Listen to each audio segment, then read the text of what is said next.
రాష్ట్రానికి ఉన్న 436 గనులపై హక్కులన్నీ కూడా ఏపీఎండిసి సంస్థ తీసుకొచ్చి ఆ గనుల విలువ 1,91,000 కోట్లుగా లెక్క కట్టి మొత్తం ఆ గనులన్నింటినీ కూడా తాకట్టు పెట్టి బాండ్లు జారీ చేయడం ద్వారా 9,000 కోట్ల రూపాయలు అప్పులు తీసుకొచ్చే కార్యక్రమం చేస్తా ఉన్నాడు చంద్రబాబు.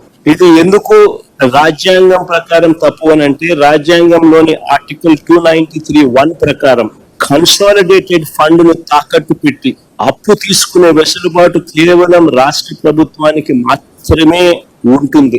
కానీ అప్పు కోసం చట్ట విరుద్ధంగా ఏకంగా రాష్ట్ర ఖజానాపై అంటే రాష్ట్ర కన్సాలిడేటెడ్ ఫండ్ పై ప్రైవేట్ వ్యక్తులకు హక్కులు కనిపించిన చరిత్ర రాష్ట్ర చరిత్రలో కాదు, దేశ చరిత్రలో కూడా బహుశా ఎప్పుడు ఉండిండదు. ఇది చట్టరీత్యా నేరం. 293(1) very clearly, Constitution 293(1) clearly says, subject to the provisions of this act, the executive power of a state extends to borrow within the territory of India upon the security of the consolidated fund of the state within such limits, if any, as may from time to time to be fixed by the legislature of such state by law, and to the giving of guarantees within such limits, if any, as may be so fixed.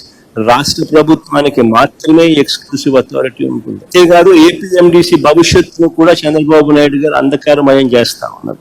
ఏకంగా ఏపీఎండిసిని తాకట్టు పెట్టి అప్పులు తీసుకొని వచ్చి ఆ అప్పులు divert చేసుకుంటూ ఏపీఎండిసిని శాశ్వతంగా కూడా అప్పులు ఊపులేకనట్టే కార్యక్రమం కూడా చంద్రబాబు నాయుడు గారు దగ్గరుండి కూడా చేస్తా ఉన్నారు. మన ప్రైవేట్ మైన్స్ మీద, మన రాష్ట్ర ప్రభుత్వానికి సంబంధించిన మైన్స్ మీద ప్రైవేట్ వ్యక్తులకు ఆజమాయిషీ ఇస్తా ఉన్నాడు.